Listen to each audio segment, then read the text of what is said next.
Welcome class students. Today we're going to be talking about the 5 biomolecules. The first one is carbohydrates. You guys probably know that from the foods you eat. You're always hiding from them, but you actually need them. And actually, let me define what a macromolecule is. A macromolecule is a large molecule that is consisting of thousands of atoms. And back to carbs, right? If you know, I'm sure you know what a monomer is. It's like a single molecule. And you put it together with other large molecules, and through bonds, then it makes a polymer. And for carbs, their monomer is the monosaccharide, and the polymer is the polysaccharide. And there's carbs in many things, as you know. For example, there's starch in your food, and that comes mainly from plants, and it's units of glucose put together. And now to lipids. Actually, back to carbs. Carbs serve for short-term energy, and let's say you have fat in your body and you need it, then the carbohydrates will go in and go into overdrive for you until it runs out. And then that's why a lot of people do long distance exercises to burn fat, because after a certain amount of time you stop burning carbohydrates. And for now to lipids, the monomer for lipids is fatty acid. That's the single molecule unit for it. And it's for many of you know what saturated fat is. It's actually a chain of molecules that of fat molecules that go down straight. That's why room temperature they're solid. And the unsaturated fat actually has a double bond, which makes it kink out. So at room temperature, that's why it's liquid, and that's why they're considered oils. And many of you know, or some of you know, what trans fats are, which are actually, there's a process called hydrogenation, in which they try to turn unsaturated fat into saturated fat by putting them under immense pressure and doing other things with them and exposing them to hydrogen, of course. And that's actually known to be very bad for your health. And so it's actually known to cause increase your risk of health complications almost twice as much as just the baseline. So it'd be good to avoid that.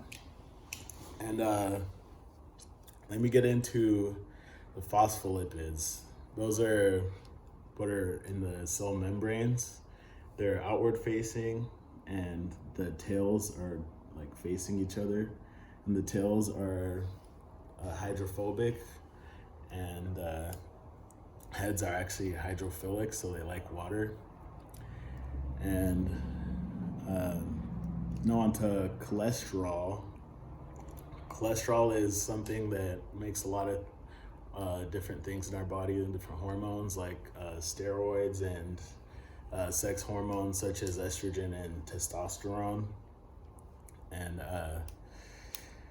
so there's a lot of things that go into the lipids category. And now on to protein. The monomer is known as amino acids. And the protein is, there's actually different kinds of proteins. For example, there's the enzyme, which usually ends with an ACE, like lactase, for example. For dealing with lactose, to digest lactose, you need lactase in your stomach. And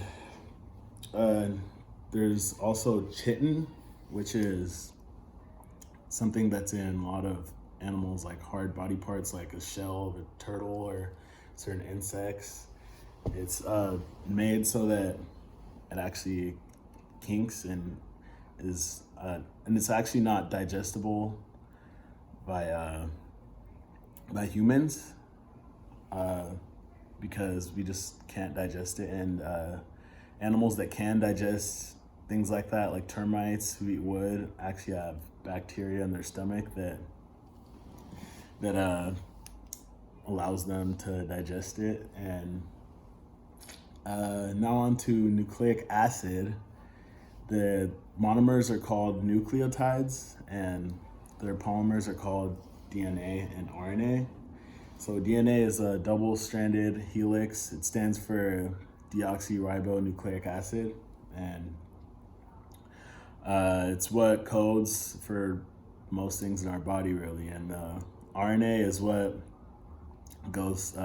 transports that information to our cells.